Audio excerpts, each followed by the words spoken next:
प्रभु मैं चर्च आबी मैं लगा बैंक बैलेंस बोले निमित्ते हासे some people think like this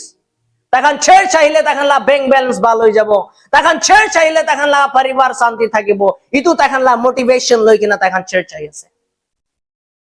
पर নহয় আপনি আর মই ইতু মোটিভেশন লই কিনা নহয় ইতু মোটিভ লই কিনা আহা নহয় আপনি আর মই খ্রিস্টকে সেবা করি বলে আহা আছে and then other things automatically আপনি আর ময়লা জীবনতে এড হই যায় Matthew chapter 6 verse 33 আমি খান every time quote করে seek first the kingdom of God and his righteousness and all these things shall be added unto you আর হোসা পর আমি খান ইনকা যায় আছে না My friend যদি আপনি জীবনতে উন্নতি হবলে মন আছে বলতে খ্রিস্টা লাগা কাম ফার্স্ট বিচারবি আপনি লাগা জীবন লাগা পারপাস কি নিমিতে আপনি কিন্তু আর্থে রাখি কিনা আছে ইতু বিচারবি ইতুতে চলে কিনা যাবি অটোমেটিক্যালি दूसरा वस्तु खाना अपनी के अट्रैक्ट करी के ना ही जा बोले